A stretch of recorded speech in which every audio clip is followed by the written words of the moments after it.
Llegamos a nuestro episodio número 160 y esta semana les vamos a contar sobre cómo la inseguridad en los hospitales en Venezuela llega hasta los huesos. Luego vamos a analizar la normalización de la violencia en la noche de la entrega de los premios Oscar y cerramos explicándoles los obstáculos que enfrentamos los venezolanos que nos aventuramos a cambiar divisas por bolívares. Pónganse cómodos, esto está por comenzar.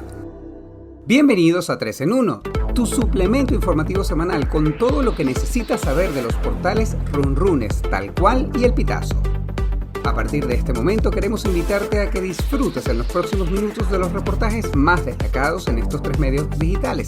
Siéntate, relájate y tómate el 3 en 1 de esta semana.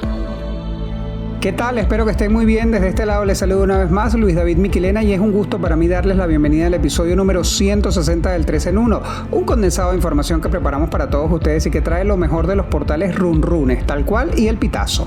Ya han transcurrido 108 semanas desde que fue decretado el estado de alarma por el coronavirus en Venezuela y al momento de esta grabación las cifras son las siguientes: 521.030 personas contagiadas y 5.688 personas fallecidas lamentablemente. Mantener el distanciamiento social es la mejor forma de cuidarte y cuidar de los tuyos. Comenzamos esta semana visitando el portal Tal Cual y aquí nos encontramos un especial en colaboración con la Alianza Rebelde Investiga y la plataforma periodística latinoamericana Conectas titulado Hospitales en Venezuela, inseguridad hasta los huesos. Los hospitales de Venezuela se han convertido en sitios perfectos para delinquir, desde hurtos y robos al personal médico y a los pacientes hasta asesinatos por ajustes de cuentas. De todo puede pasar en los recintos de salud pública en el país, que son un caldo de cultivo para la violencia.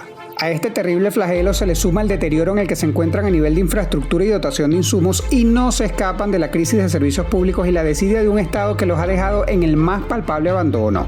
El personal que labora en las instituciones de salud pública no solo tiene que lidiar con el AMPA, sino también con las amenazas de los afectos al régimen que han criminalizado la protesta social en los mismos. Silvia Martínez, una empleada del área de mantenimiento del hospital conocido como El Algodonal en el municipio Libertador de la capital venezolana, sostiene que estos eventos regularmente suceden los fines de semana. Escuchemos con atención. Y los días de semana, bueno, cuando ya uno está en su área de trabajo, que me imagino que hay una que otras puertas abiertas y o uno deja de repente unos zapatos afuera, también se los pueden llevar, o sea, algo, la inseguridad siempre existe aquí en el trabajo. Puede que no haya así, que no sea en el cuarto, puede que de repente tú pongas unos guantes a secar y se te olvidaron afuera, ya cuando yo regrese acá no los consigue, pero siempre la seguridad ha existido, pues no es desde ahorita. La periodista Yanna Figueroa, coordinadora de esta investigación, nos responde un par de preguntas. Yanna, como siempre, un gusto darte la bienvenida al 3 en 1. Cuéntame, ¿con qué frecuencia se producen estos incidentes violentos y cuáles son los estados en donde ha habido mayor incidencia? Hola Luis, ¿cómo estás? Muchas gracias por este nuevo contacto. Bueno, de acuerdo a los datos y testimonios que pudimos obtener para este reportaje, nos encontramos que los incidentes violentos como robos y ataques al personal de la salud, pero también de varios homicidios que se han cometido en las afueras de los hospitales, los estados con más hechos de este tipo son Nueva Esparta, el Distrito Capital, Aragua y Carabobo. Lamentablemente, estos hechos van también muy correlacionados con la inseguridad que se vive actualmente en todo el país y por consiguiente, lo que sucede en los hospitales es un reflejo de la violencia en Venezuela. Claro está, también impulsado por los problemas internos de cada uno de los centros asistenciales, como lo es la falta de servicios, entre ellos el de electricidad, que son un caldo de cultivo para que puedan cometerse dentro de los hospitales cualquier fechoría.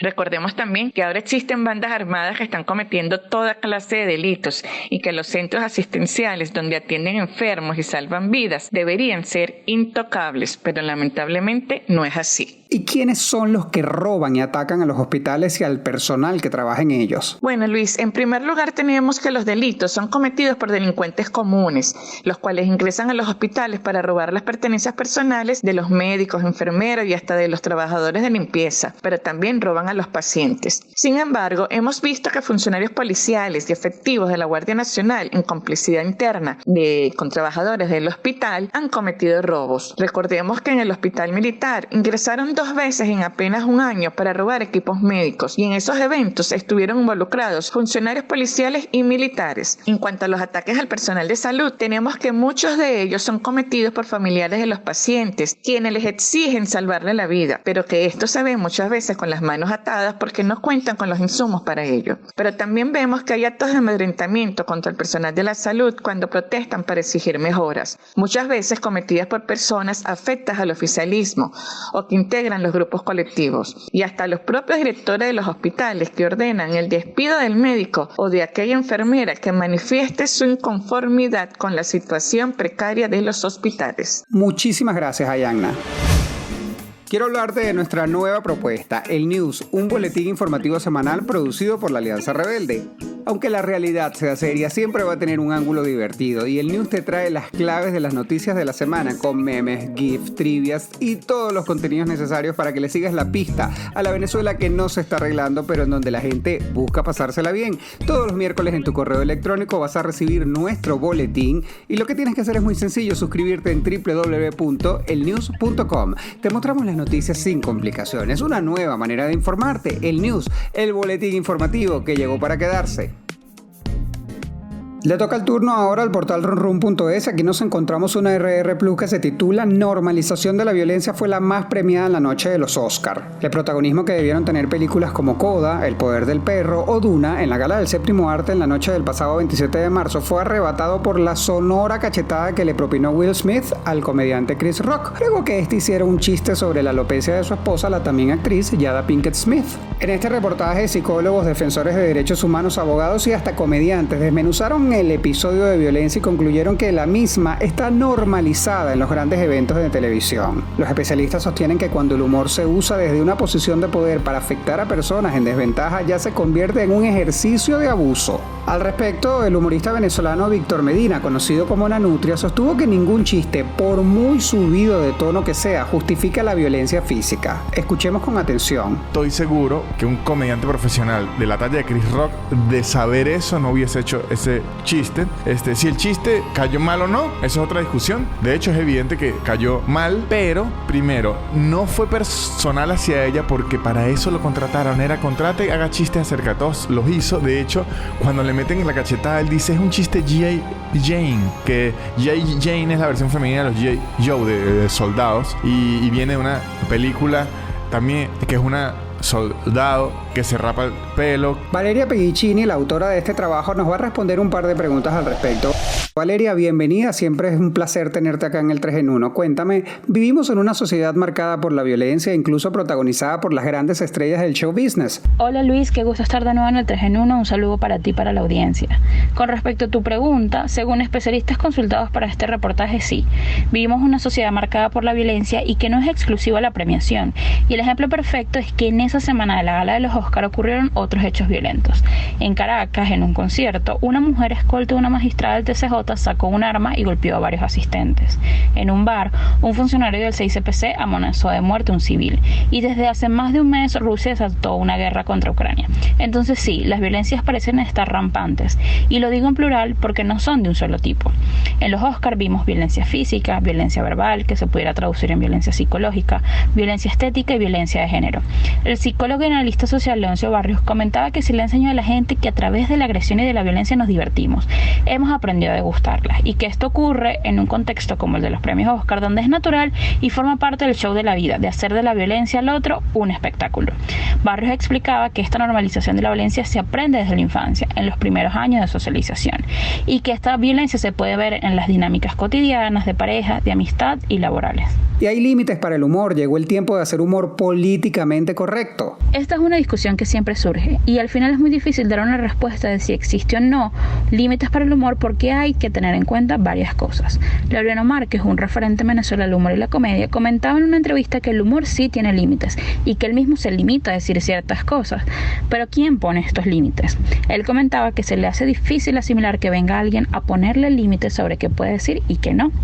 El humorista Rolando Díaz comentaba que al momento de plantear lo que vas a decir, cuando estás haciendo lluvia de ideas, puedes escribir cualquier barbaridad, pero tiene que haber un momento en tu trabajo en el que digas, esto no lo puedo publicar, esto no lo voy voy a decir porque puede ser demasiado peligroso. El psicólogo Abel Saraiva dice que el límite de los chistes se puede medir cuando el otro que recibió el comentario se siente mal. Y aunque los humoristas defenderán que el humor no puede ser limitado, hay que tener en cuenta algo. Si yo lo que estoy planteando como chiste es algo que la persona no puede cambiar sobre sí misma, es muy probable que ese comentario se transforme en una situación de violencia. Hasta una futura oportunidad, Valeria. Muchísimas gracias. Y esta semana vamos a cerrar visitando el portal El Pitazo con un reportaje que, debido a la implementación del cobro del nuevo impuesto a las grandes transacciones financieras en divisas, nos parece muy ad hoc presentarles. Cambio dólares a bolívares. ¿Cuáles son los obstáculos que enfrentan los ciudadanos? Cada vez se hace más cuesta arriba para el venezolano cambiar las divisas a moneda local. Las razones pasan por la falta de liquidez derivada del encaje legal, el pago de impuestos, la pérdida de capacidad de compra de los bolívares y las distintas distorsiones de la economía venezolana. Y es que estamos claros que la mayoría de nosotros, en vez de asistir a casas de cambio, pues recurrimos a terceros que regularmente tienen una cantidad limitada de bolívares a disposición debido a la elevada demanda que ha tenido el mismo en las últimas semanas. Aaron Olmos, economista consultado en el reportaje, comentó que la liquidez en bolívares no es suficiente para las transacciones que están haciendo los agentes económicos y que un factor clave en este sentido es el nivel de dolarización de facto de la economía en el país. Conversamos con la autora de este trabajo, Kimberly Talero, en torno a esta realidad. Kimberly, un gusto nuevamente recibirte en el 3 en 1. Tengo un par de preguntas. La primera, si alguien desea cambiar sus dólares a bolívares regularmente, ¿qué debe hacer? ¿A quién debe acudir? Hola Luis, un saludo a ti y a toda la audiencia de podcast 3 en 1. Encantada de estar nuevamente por acá. Efectivamente, cada vez son más las personas que reportan problemas para cambiar sus dólares a bolívares. Uno de los expertos que consultamos para este trabajo nos decía que una de las razones es que estas personas generalmente acuden a redes de amigos, conocidos, el popular estado de WhatsApp, para hacer la compra o venta de divisas, y recordaba que existen canales regulares para hacer estas operaciones cambiarias. Estas son las casas de cambio, el Banco Central de Venezuela y bueno, los bancos, la banca nacional que está autorizada para hacer esa compra de divisas, ¿no? Quizás esa debe ser una de las primeras instancias a las que se debería acudir para hacer el canje. ¿Y qué se puede hacer para paliar esta situación, Kimberly? Sí, definitivamente el problema del acceso a los bolívares es un problema de liquidez, un problema económico estructural que debe ser resuelto por las autoridades. Sin embargo, una de las recomendaciones que nos hacía Aaron Olmos, uno de los economistas a los que consultamos, era acudir a ciertas plataformas en las que resulta mucho más sencillo el acceso a los bolívares. Él hablaba específicamente de plataformas como Binance, Local Bitcoins, en las que se puede hacer el canje de forma mucho más rápida, y aseguraba que el nivel de liquidez en estos canales, en estas vías, era mucho mayor que en las que te comentaba, las redes de conocidos o el estado de WhatsApp.